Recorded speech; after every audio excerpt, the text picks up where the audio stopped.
up, everybody? This is Dr. Ryan McDermott, and with me, is Dr. Kip Petrantonio. all right, this is the Psychology Men Show, and we are going to be talking today about running men's groups. So I'm very excited. This is something that I used to love to do. I haven't done it in a little while, but that's near and dear to my heart. And Dr. Kip here is, I would consider to be quite a bit of an expert on this. Was actually featured in the Wall Street Journal at one point. Yeah. Maybe we can get a link up there for that. And take it away. What do you want to tell us about men's groups, Kip? Yeah, so I think one thing about men's groups is now let's be clear what we're talking about when we say men's groups. So this is like some colloquial terms we're using. What we mean by that is running group therapy with exclusively men in the group. Okay? Right.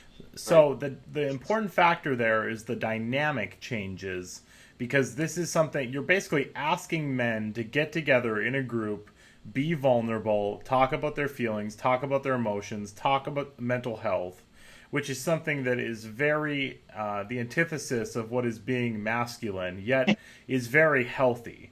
So right. It is the antithesis, though. It seems like it wouldn't really work. So why doesn't it? Why doesn't it work at times? Yeah, so it's really interesting. Generally, I would say that the number one reason that it works, and Ryan, and you'll have to jump in and tell me what you think about this, is to do with therapist error, in my opinion. So I would say that the number one reason it doesn't work is because people try to make the traditional form of group therapy work for an all men's group. So when people picture therapy groups, what they picture is like, a bald guy wearing a nice sweater, like sitting in a circle, and a bunch of guys, and it's like, they're passing around the feeling stick that you can talk, right? And I have seen the talking stick. I've seen that happen. Right. And what it does is, like, if you're a young guy, that is the antithesis of what you want to do. Now, what I'm not saying is that no guys could benefit from that kind of environment. They absolutely can. But what you're going to do is you're going to segment out the guys who are already the guys who do well in those groups probably actually, ironically, don't need those groups. Right. Oh, that's interesting. When I think of group therapy, I think of interpersonal process groups, which is probably something a lot of our listeners and viewers have not heard of. But it's basically just like learning how to connect with each other and learning that whatever problems we're dealing with are universal to each other, right? So it's the group is demonstrating that. I'm wondering, what, like, that seems like it should be a good thing for guys in some ways, because so many guys feel isolated and such. So, like, I'm still trying to figure out, like, how getting groups of guys together, and even if you were to try to make some kind of, kitschy talking thing, how that wouldn't be helpful. Mm-hmm. Well, I think what it can be is it can be really damaging is if you put the guys together and they have a poor experience, because it turns them off to group therapy when in actuality they could really, really benefit from it. Or even worse, it can turn them off from mental health completely. Oh, wow. Which is really scary when we think about our men's suicide rates, being 4 times the size of women's suicide rates here in our country. So, it's like, I used to think about that when I would have a guy come in for the very first time. I would be thinking, like, this is this guy's very first exposure. It kind of goes like, for those who like comic books, Stan Lee has this statement about comic books that every comic book is somebody's first comic book. Oh. So you have to write your comic book like that. So when I'm seeing a new guy come in to the group for the very first time, I'm thinking this is his very first exposure to mental health. A lot of times, not always, but a lot of times. And it's my job to make sure he has a good experience, because that could potentially save that person's life down the line later on. Right, so I take it very seriously. The other thing I would say, just going back to like kind of the problems, is that people often think if they can crowbar masculinity out of the way and get to the gooey feelings that are underneath, that way then you can like be successful. So masculinity, rather than being a cultural variable that we have to work with, instead becomes an obstacle.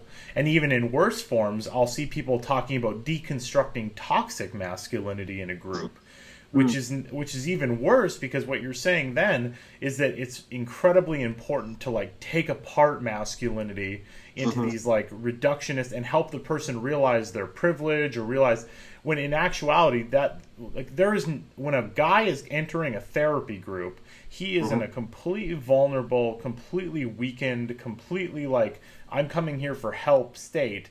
And then to tell that person that they're like privileged and they need to like take apart that privilege in order to get healthy, like that is so the antithesis of what that person is going through in that moment. Now, I'm not saying you shouldn't take apart toxic masculinity. That is something that I think naturally happens in the group. Right. But I was just going to say that. Yeah. Yeah. Go ahead. Say what you're going to say. There's a lot of, I think, conceptual stuff that's happening in a group therapy experience that we're not really talking about explicitly. You know, like we wouldn't say like, oh, good for you. You just expressed your feelings, and men are not supposed to express their feelings. So what's that like to express your feelings in here? We wouldn't say. But when somebody does express their feelings, we might say like, wow, that was really real. You know, wow. Really powerful or something like that, right? So you don't have to be so explicit about it, because what you're going to do is, again, you're going to turn the guy off, or the crowd that stays with the group is going to be the people who don't need it. That's fast. I hadn't even thought about that last part. Yeah.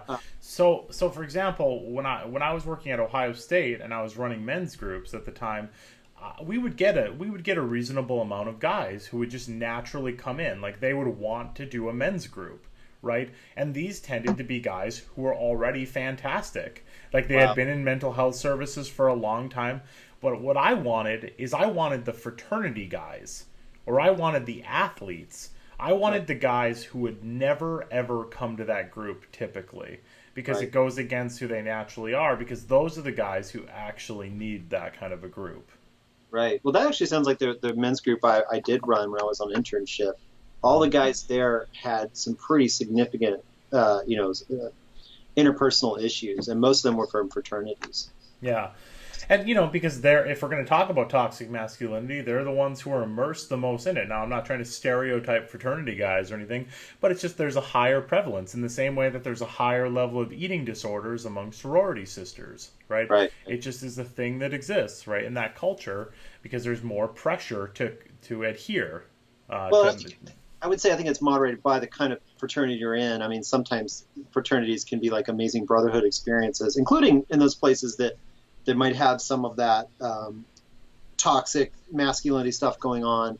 I think personally, I think it's a mixed bag, but I'm glad that you're getting guys who are not wanting to come to therapy in your group, because it hadn't occurred to me, but sure enough, we did have one or two people come in and ask if we had a men's group. And at the time, we ended up not screening the men because we just didn't have room. It already was a closed group. But I wonder what would have happened if we brought those folks in with these guys who were like, in many ways, trying to struggle to connect with each other. And when I think about interpersonal process, the whole goal is to connect with each other in like a laboratory environment where you can kind of say, hey, I'm worried that I come across this way. Do I come across this way? Or like, hey, my problem revolves around my inability to connect with people, and I feel like I'm not good enough, and that kind of thing. And learning that somebody else has that same thing for you can be really powerful. But if someone comes in that's like at a higher level with all that stuff, it's almost like you're putting an outlier into a data set. It doesn't seem all that smart. Right. So just to lay out kind of a part of what I would say is maybe a little bit of a difference between me and Dr. McDermott's approach here, just a little bit, is I never ran like an interpersonal process group, which is a group that's very much designed toward, like, within the concept of group therapy, we kind of have, when we were taught in school, you're taught there's like these different types. There's like a structured group, there's a support group, and then there's an interpersonal group, right? But I actually really, when you're working with men, I actually rejected those like separations, and actually caught a lot of flack. Almost everywhere I've ever run men's groups, I've caught flack for that, because people really want you to categorize what kind of group you have. Well, that's interesting. Yeah. I just assumed it was an interpersonal process group from the way you've talked about it, but I'm curious to hear more. So I would say it's about 70% support group, 30% interpersonal process. And the difference between that is because I have found that when you give guys lots of interpersonal feedback, that they quit the group. Right. Right. And if you give interpersonal feedback rarely, but at really important pinnacle times in the group, then that could be incredibly valuable. But I think if you're constantly trying to process that every 5 seconds, what guys do is they start getting frustrated. My guys would actually call the moments. They would call it. They would love it. They would be like, "Oh, it's when we have meta group, where we have group where we talk about group," and they would always call it meta groups. And then it would be so funny because at the end of the semester, a lot of times they would ask. They would be like, "Oh, we should have more meta groups. Meta groups are really cool." So metagroup is when they would recognize the underlying like process and content that's happening.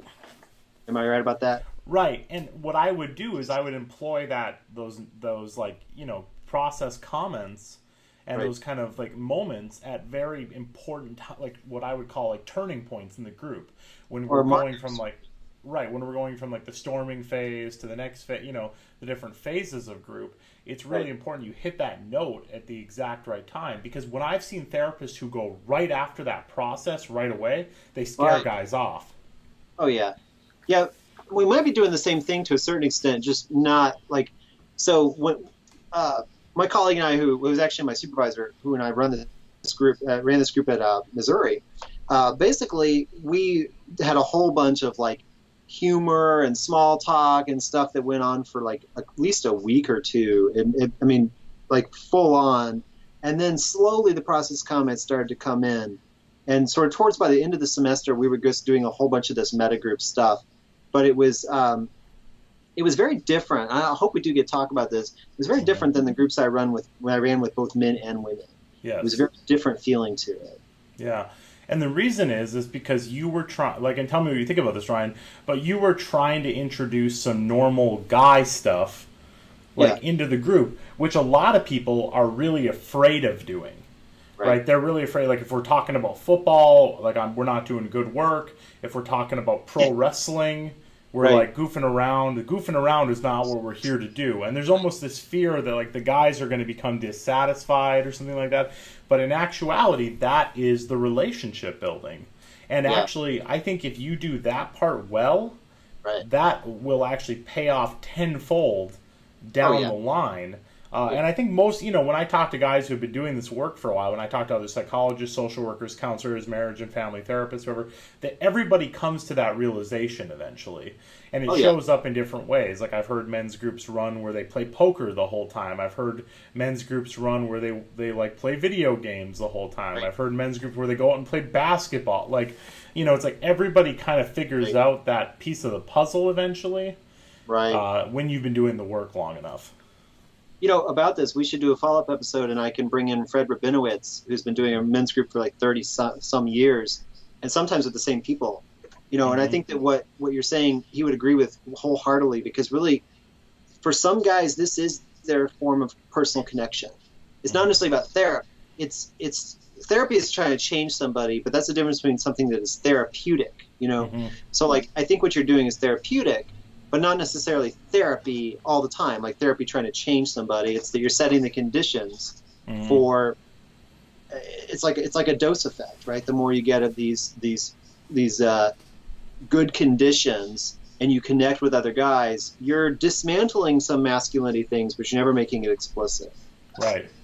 Yeah, and so what the other piece I would say that's really important with that is that it's not just like the number one intervention that I use with guys is saying something positive to them.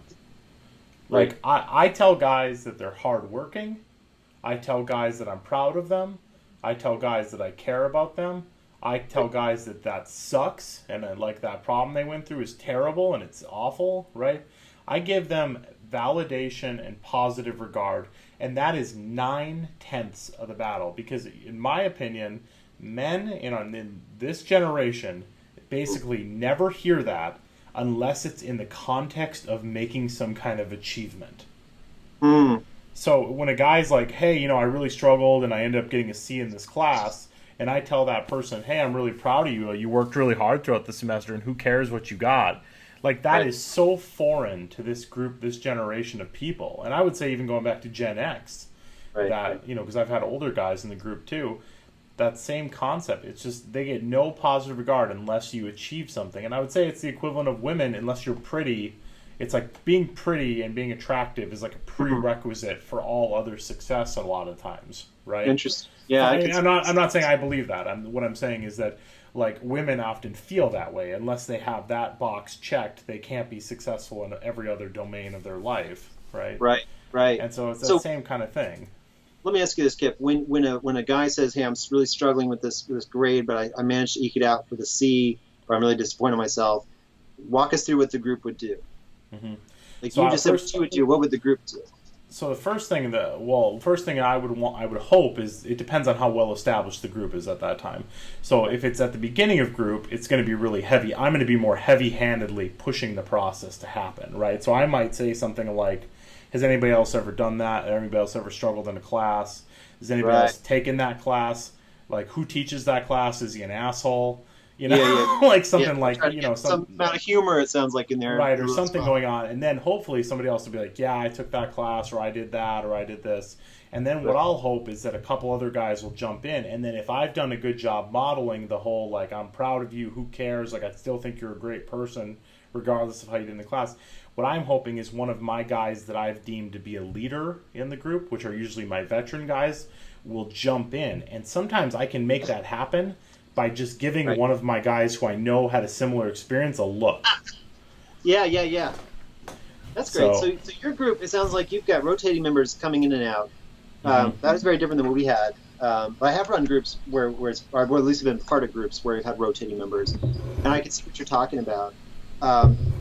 Across the semesters. So same guys for 15 weeks. And then guys who stick around, and then some guys will drop out because they'll be done, and then other guys will join in. So maybe help our readers understand, and this I think is part of selling groups. I'm a big believer in groups, but I want to hear it from you as well. Mm-hmm. Why does this work? Mm-hmm.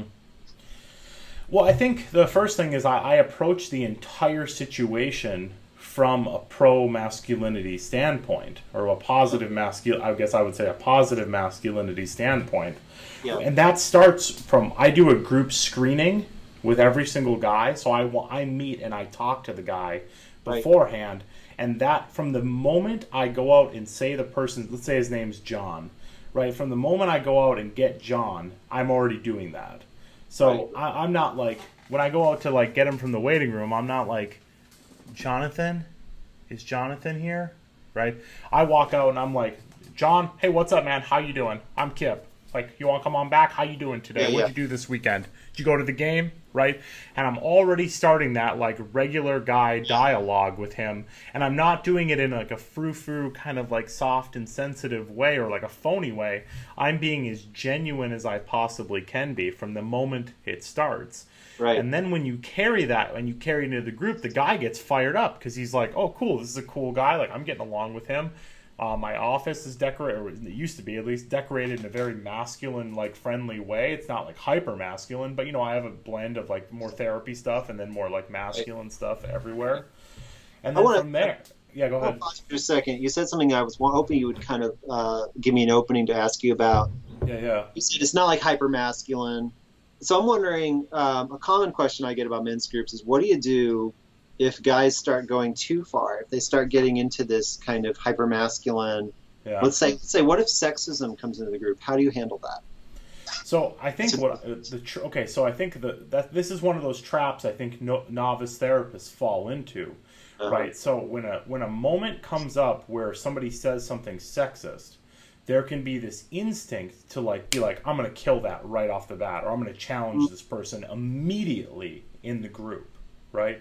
And I think that that's a mistake, because what it does is you don't let the process, first of all, play itself out, right? Which is a really important thing to let happen, and something I have to, when I would train my trainees on, I would, because they're so social justice oriented as new therapists, that they're like, oh my God, sexism, I gotta kill it, right?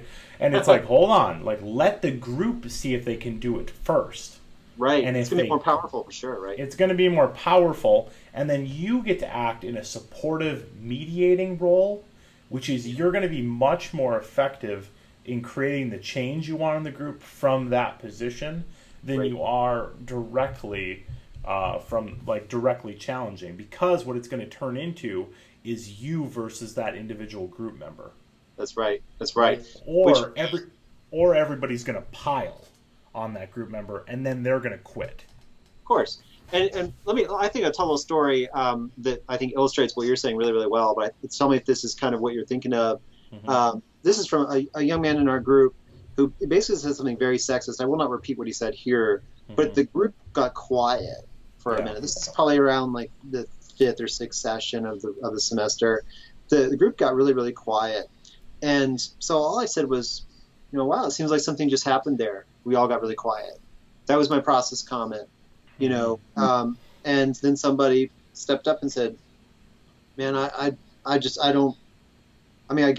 hear you, but I don't believe that. And I just I got quiet for a minute because I haven't heard that kind of language in a long time.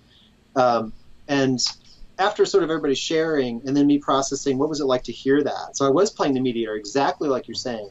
Yep. I wasn't delivering any feedback myself. At one point he said something that was just so powerful. He just said, I just want to say I apologize. I just wanted you guys to like me. Yep. And that was a powerful moment. I'm not sure who came up with this terminology, but I really like it. It's the idea of when a guy lets down the mask, of masculinity, because it's kind of like this performance thing that we do. I think that that's an example of deconstructing masculine roles and some of that toxic stuff that we have learned about or talked about on this show, but without doing it explicitly and in a way that was affirming to the man, because he was able to really connect with that guy. Because then what I said was, well, sounds like you really want these guys to like you. What would it be like here and here if they like you? How would you know if they liked you? Mm-hmm. And he was able to then go further. That's literally a perfect example, right? That's exactly using the skills versus if you had challenged him directly. Sure, right. It would have been good modeling for the group on how to challenge that kind of behavior, but it would have missed the actual process, which is like when guys conform to those kinds of things, like let's say they're calling somebody a racial slur, or they're calling somebody a sexist slur or a homophobic slur or whatever kind of thing. It's driven by this piece of wanting to be liked or cared, or maybe it's driven by rebellion, right? Like they feel like they need to differentiate themselves from everybody in the group, which is also something to open up and talk about. And you can let the group do that work, and then you get to jump in. I've even found it where I've ended up almost defending that person to protect them a little bit, where I've almost been in the inside-out role on it. Oh, wow. Yeah, not in I'm defending sexism or anything like that, but being hey guys, let's hear what was going on for him, because other people are starting to dogpile. You know what I mean? So you almost have to come back in, and then you end up being a support figure, which then sets up my favorite alley-oop of all time, which is then if you're the defender of the guy, later on you pull him aside one-on-one after the group. And you have the real dialogue that you want to have with the person, but because you had their back in the group, they're so much more open to the feedback versus what typically happens is somebody confronts the person in the group, and then you have to have this adversarial one-on-one conversation after group. Yeah. Right? Well, okay, so I'm hearing a bunch of different things. I wonder if maybe for people who are going to be starting their own men's group or want to go down this avenue, what are some therapy styles, therapy skills, that could be really helpful for those people to keep in mind? Because I'm hearing a lot of different things from you, but I just want to hear from you as well. Yeah, so I guess I'll just say two parts to that. One is how you structure the group, right? And then the second one is actually what the things you kind of say, which I already started touching on. So the first thing is, I think what I found is to be most effective is this structure. Not saying this is the best structure or anything, but first 15 minutes you completely dedicate to talking about whatever the guys are interested in. I called this time what's going on in the world time, but really what it is getting guys to talk about what they're interested in and getting them to connect about that. So, you're talking about Marvel movies, video games, you're talking about basketball, you're talking about memes, and where that becomes important, and this is where a lot of guys, therapists, get scared,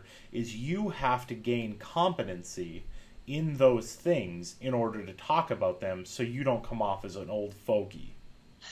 so okay, yeah, I've always felt like you were very much into pop culture. Is that part of your job, or is that part of your passions? I think it's both, but like I'm also there's tons of stuff that guys are into that I'm not into. Like what? Like so for example, I don't know a single thing about coding, right? What's that? Like coding on a computer, coding. Oh yeah, okay. Right. It's So like but like engineer guys. but tons of guys that I would have in my group like knew about coding, so I would have to go educate myself about like coding languages or like jokes about coding or just little goofy things like that. Or like, dude, like how about the Brown? Like when I was in Ohio, the Cleveland Browns history in football. Like I know Yeah. nothing about the Cleveland Browns, right? I couldn't even name a single player on the Cleveland Browns when I moved to Ohio, I don't right? think I can name like. Yeah, I get you. Right, so you have to know about that stuff, or you have to know about the cities that they're from. Like, I had to know about Cleveland. I had to know about Cincinnati. I had to know what people are like from those cities, and Yeah. like the suburbs that people are from, and be able to talk about that stuff. Or like what kind of clubs and organizations are popular in Ohio. Like in Ohio, speech and debate is this club that tons of kids do in high school. That's like this huge competition thing in Wow. Ohio. But like, I would have no idea about that, but I have to learn about that stuff. So it basically just sounds like you're having to be culturally competent. Yeah, exactly. And if you're constantly asking people like, this is a skill I used to teach the interns and stuff. It was like, don't ask the guys like, what is that? Like, go home, watch a YouTube video about it, and then come back and just jump in on the conversation. Like, don't make them educate you, which again is just cultural competence. Cultural competence. Yeah, but it's funny when we think about it in terms of like race and like gender and ethnicity and those kind of things. But this is fascinating because it sounds like this is how you learned how to connect with men Mm-hmm. to a certain extent. Yeah, so Freud said there's like the royal road to the unconscious, it's like dreams. For for men's group, the royal road is through their interests. If you can like build that stuff, you're good. You're solid. That's cool. So if I'm just to recap, I'm hearing that part of it is the structure, the first 15 minutes being about really connecting. Maybe that's the support group format for a little bit. And then what happens after that? So then you'll do your check-in, And one thing that I really make important is for the first like 6 or 7 weeks, I will make everybody go through their names, right? Uh-huh. Because I refuse to have anybody not know somebody's name in the group. Right. Right, and that's really, really important because what happens is people who talk a lot, their names get known, and people who are quiet, their names don't get known. And that's one of the ways that like dominators in a group start to emerge. Right. So by making everybody know each other's names, there's this egalitarian thing. So I'll do that ad nauseum, right? Interesting. To the point of absurdity. But then I'll almost where it's a joke. You know what I mean? Let's just do it one more time, just for fun, just one more. Anyway, so we'll do that. We'll do check-ins, and then How does that last typically? Check-in. Like, how long does each person get to speak? Is there a structure to it? Yeah, I usually try to keep everybody under 30 seconds or so, and the check-in is designed just to be like, hey, what topic do you want time today? Nice. Okay. So people claim time, and then I would go around, and most of the time, more than 2 or 3 people want time, so we end up having to talk about themes. Yeah. So if you're, let's say the theme of somebody's afraid about applying for a job, somebody's having relationship difficulties, another person went through a breakup, right? Another person's like having trouble with school, right? So the 2 themes there might be relationships and achievement. Right, and so we'll tie those kinds of things together, and that'll be the 2 topics that we talk about for the group. Makes sense. Makes total sense. So, but anyway, then we'll do counseling for an hour, which is mainly at the beginning of counseling is a lot of modeling and showcasing and getting people to talk, and then later on in counseling is a lot more sitting back and delivering those big interventions. And I don't know, Ryan, what's your opinion on self-disclosure in those kinds of groups? You mean it from the therapist? Yep. I mean, because obviously clients have to self-disclose. Yeah. I did it quite a bit, but I tend to use it quite a bit in my therapy anyway, just because, working with college students, and like one example I use is when somebody's sharing something that's like, it's not my experience. So like I'm trying to set the stage for other people, like to not have that experience as well, or at least to voice that it's not their experience. So I'll first ask the group, like, who else identifies with that? Or maybe someone has had a different experience, something like that. Mm-hmm. And if nobody goes for the difference one, I'll say like, well, that was a little different than my experience, and I'll just kind of share that and see what they think about it. You know, I think it's a fine line between you want to be a part of the group, but you don't want to be a member in the group. You know what I mean? Yeah. So, and you don't want to be the center of attention either, which is like can be a really big thing. But what I would usually do is if I was going to do a self-disclosure, I would do it as my very last thing at the end of the group. right. That's powerful. Like sort of like a reflection. Yeah, and then, you've done all this work already, and then you're like, it's almost like this kind of wise man thing or something at the end where you're like, let me tell you guys I've been through this too. Right. Right. And then you're not taking space from anybody else because you're doing it at the very, very end, like, during the last, like, 2 or 3 minutes. Yeah, that's smart. Yeah, that's very smart. And usually the guys really like that. And then it also doesn't give them any opportunity to ask any follow-up questions about it. So then you don't have to disclose more than you want to, Leave it's door hanger, right? So you're like, okay, and that's it. That's as much as I'm going to talk about. But and then the end of the group, we would always play a game. And the games had 2 types. So in one version of the game, you would cooperate. So it would be a cooperative goal, like trying to get a high score on like a game of some kind. Or they would be competitive, where you'd have half the group competing against the other half of the group. So your typical session is an hour and a half, am I right? Yep. And how long is that game going? 10 minutes. Okay. Were these like things that you had on your phone, or like what was it exactly? All kinds of things. So I had a repertoire of about 10 to 15 games that I could pull out. And we would rotate through them. Well, maybe not 10 to 15, maybe like 7. We would rotate through them once, and then the guys would pick kind of from there. Right. So games we would play is like catchphrase, because that's really quick, and you're trying to work toward a high score. So we would see how many we could get as a group as you're passing it around. One of the competitive games we would do is spoons. Where everybody's like trying to grab for the spoon, and I would play like intense metal music in the background.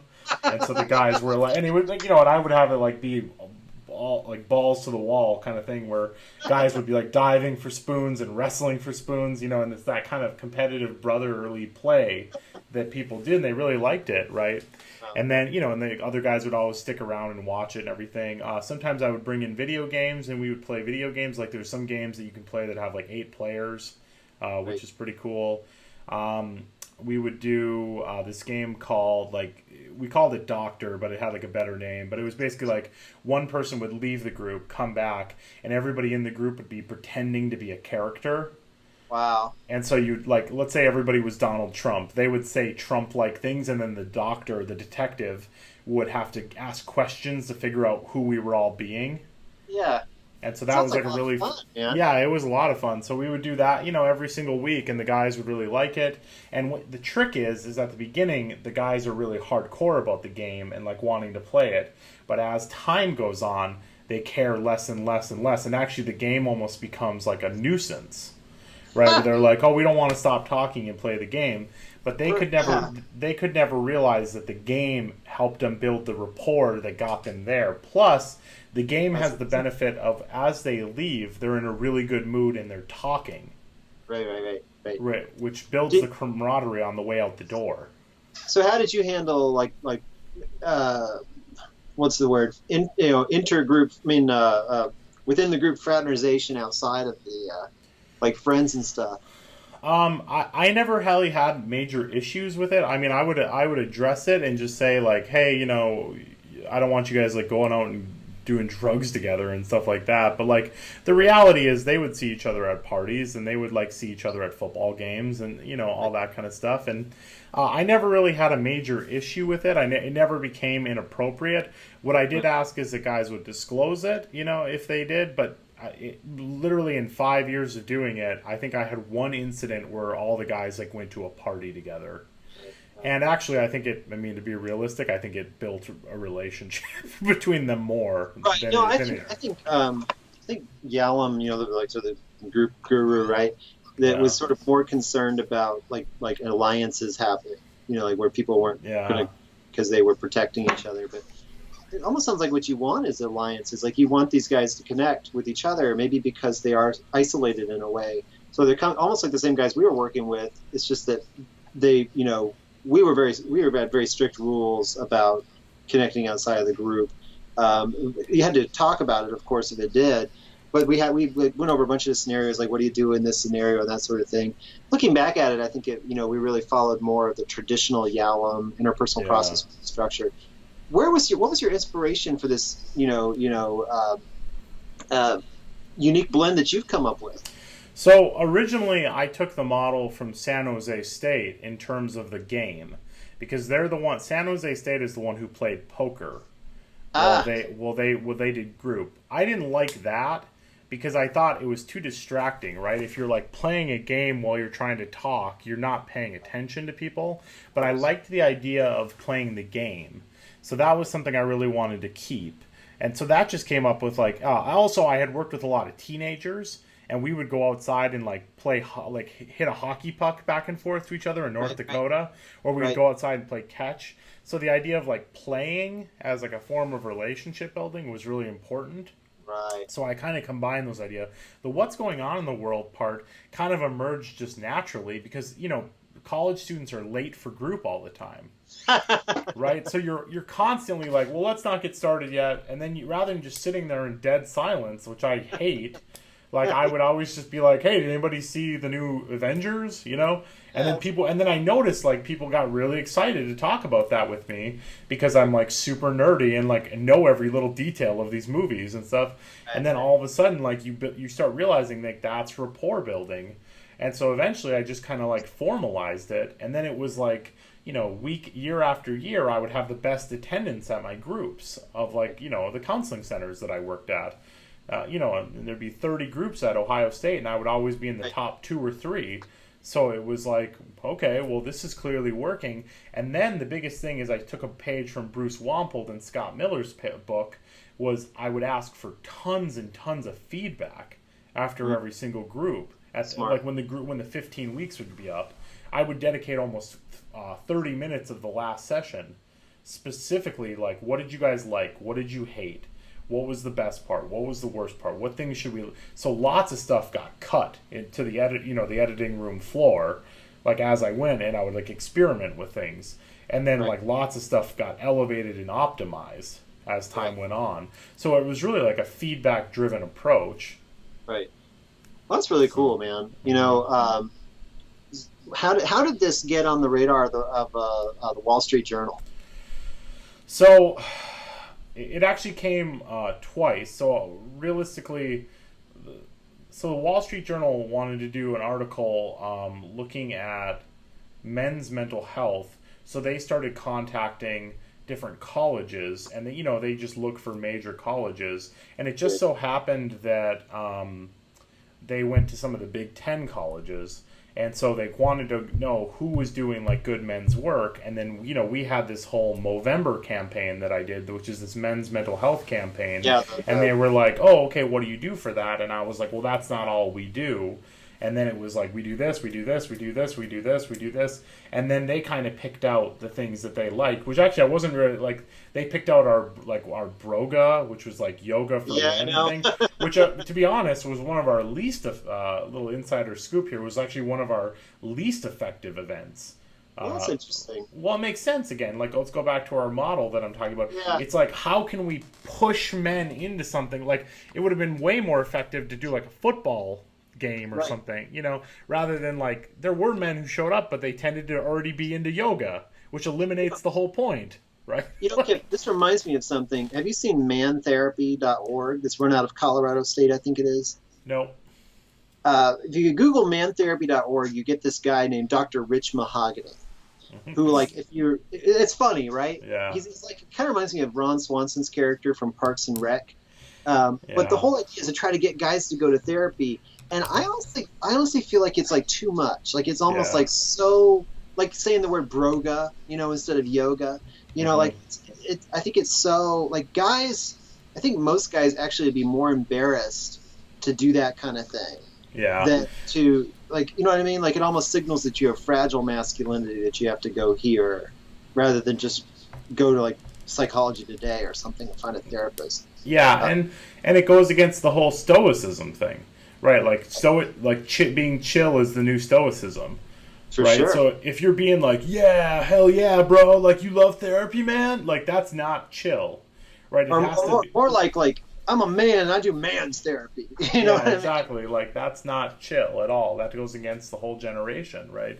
So yeah, I mean that's kind of the group, and then I think in terms of the specific like interventions and stuff, 90% of it really was just telling guys you're proud of them in different ways, Right. and then like once in a when you really get relationship going good, then challenging guys in like very specific ways and Right. like saying things like there was times I would say to guys like, hey man, I expect more from you, like I expect better from you, like I know you can do this, why are you like holding yourself back, and being a little bit more challenging.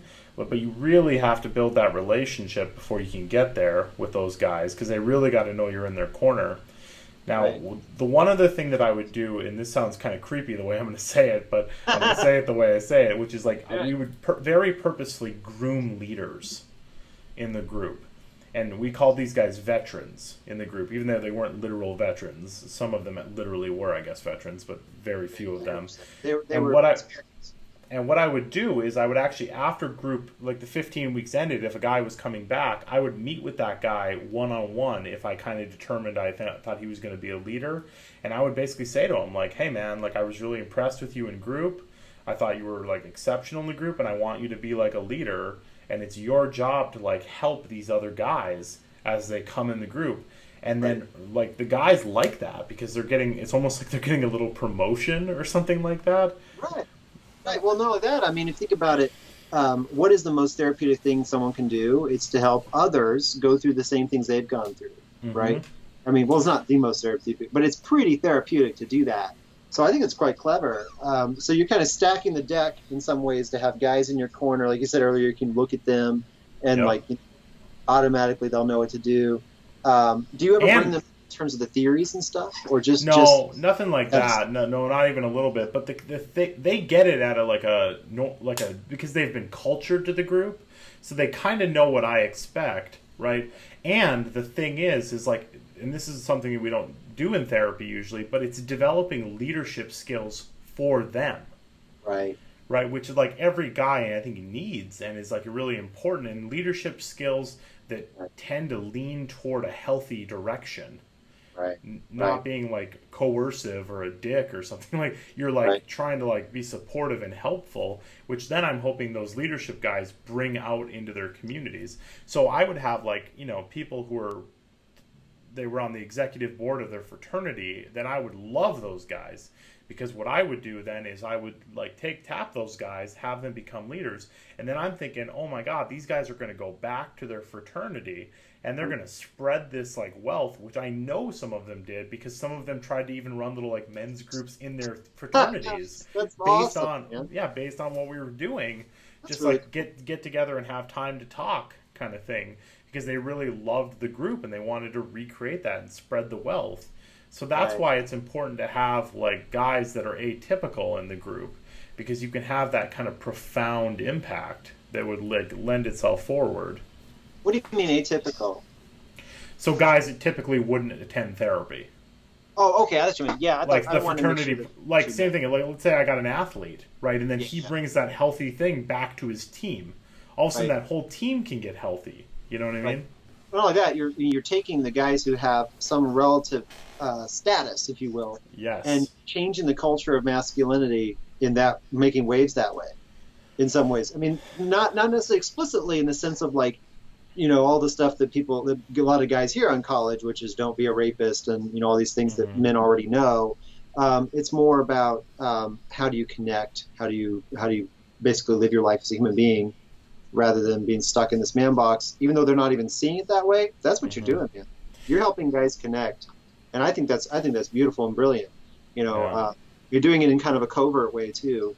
One thing I think about is it's so like oriented toward giving men these things that they so desperately need, but they're things that we know that men are socialized not to reach out and do with each other, not to really connect at a deeper level, right? So, but women, on the other hand, are socialized in these things, or at least they don't have the same restrictions that men do.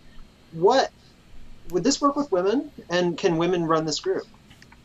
I think okay. So two questions there. I think it could work for some women. I did definitely. I think the model lends itself really well to men. I'm not saying women. I've never tried it with women, so Right. I don't necessarily know. I think it's a really good group model. Period. I think so too. Yeah. I think I would want to modify slight parts, test them, and get feedback.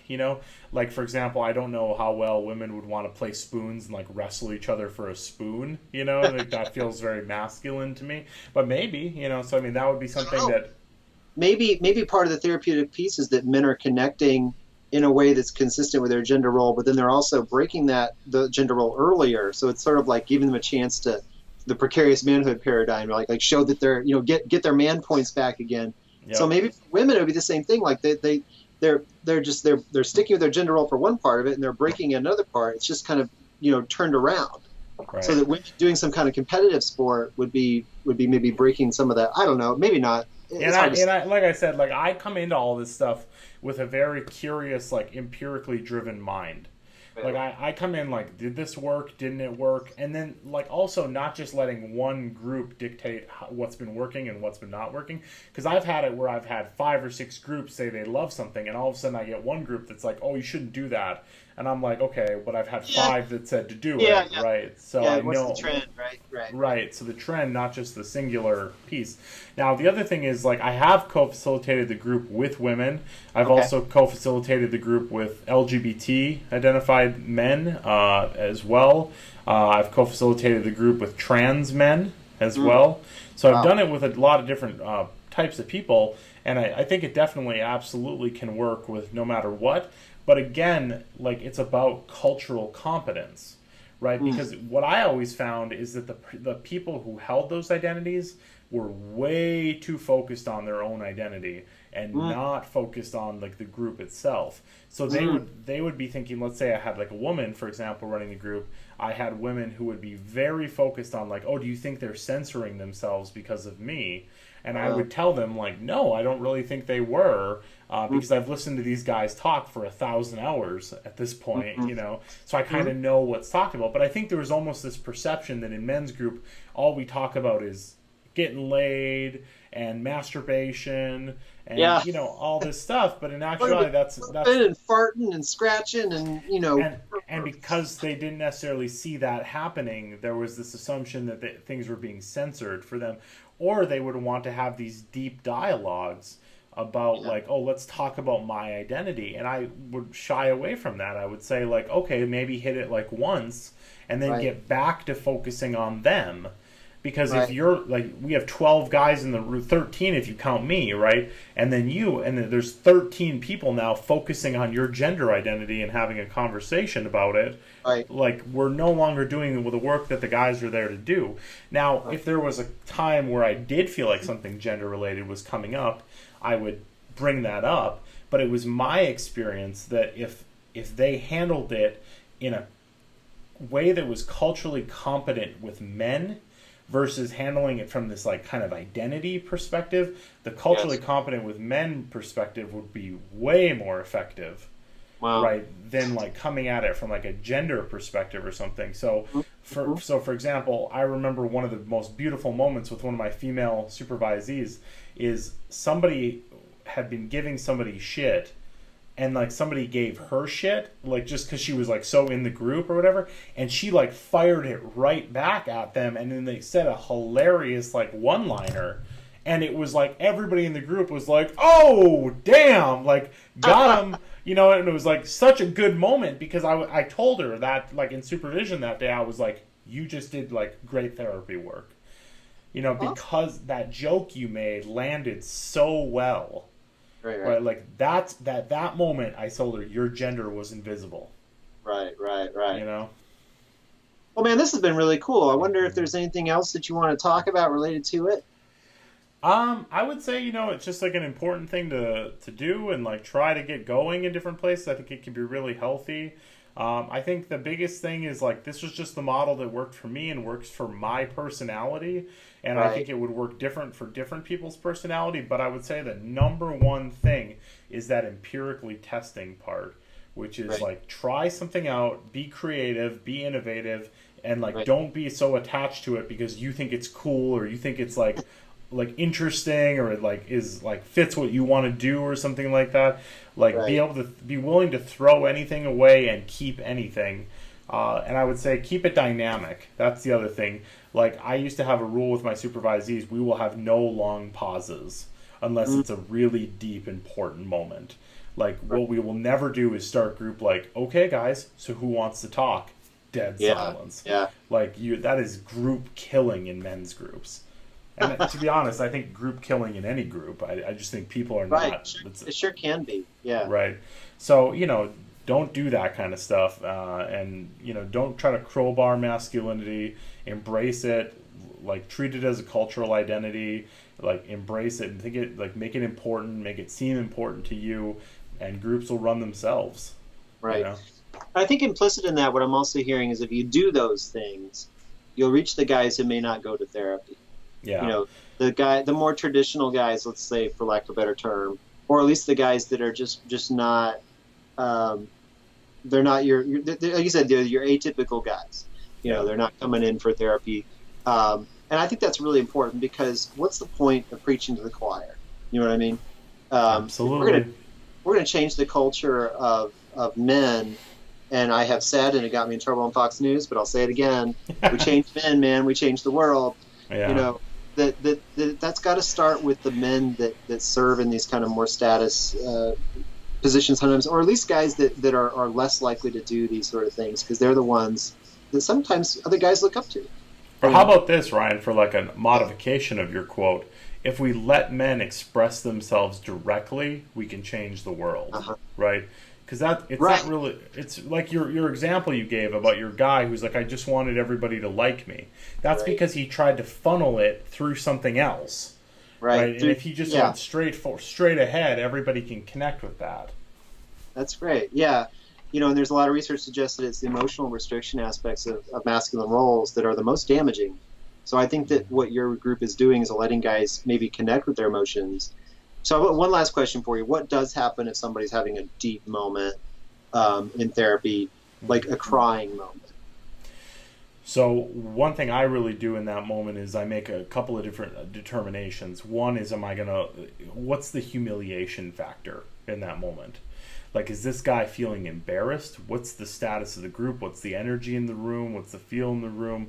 I'm paying attention to that. If that guy is like everyone else is in one direction and that guy's by himself, I may actually intervene and like switch the attention off that and not even acknowledge the crying, right? Mm-hmm. Other times, if the energy is right and I'm feeling it's a good moment, I'll actually bring that guy into the group, like praise his like bravery around being able to open up like that, and then I'm going to go somewhere where I think that like whatever he's being upset about, I'm going to put that into somebody else's world, right? So I'm going to, like, let's say he's upset about a breakup, right? I know, because I have a good memory in the group, I know other guys who have been through breakups, and I'm going to connect that guy directly to somebody else to make sure that bridge happens between him and another person. And then usually if you can get 2 or 3 guys into that, then the whole energy of the group is very supportive, right? Right. One thing I never did is I never had a tissue box sitting in the middle of my group. Right. No, we ever did that either, actually. We would always take it out before our group was called the men's room. And we would always make sure that it was sort of like the chairs were arranged in sort of like so we actually used beanbags, I think, for that group. So, yeah. Right. So, and the other thing is it's all about helping that guy maintain his dignity. So even at the end of the group, I'm going to go back and I'll be like, I'm really proud of this guy today. He like really did a lot of work. And I'll say it like that. What I'm not going to say is like, oh, he was really vulnerable today and I appreciated it. I'm like, that guy did a lot of work today. And like other people should be trying to get to that level. Yeah. Well, man, this has been very insightful for me. I haven't run a men's group in a long time, but maybe want to start them again. I'm going to be looking at different options for our groups, but these would be internal therapy clients. We don't have the same resources that you had at Ohio, but I think hopefully people will watch this video and get an idea of like maybe what they could do. Especially, I would argue this kind of group is not taught in PhD programs, and particularly related to men's issues. I mean, we don't get a lot of training in men's issues anyway. but this is just another way we could apply it. So that's it. What do we get right? What do we get wrong? Please let us know in the comments, and we look forward to hearing from you. And so this has been Dr. Ryan McDermott and Dr. K. Pietrantonio. All right, we're out. Adios.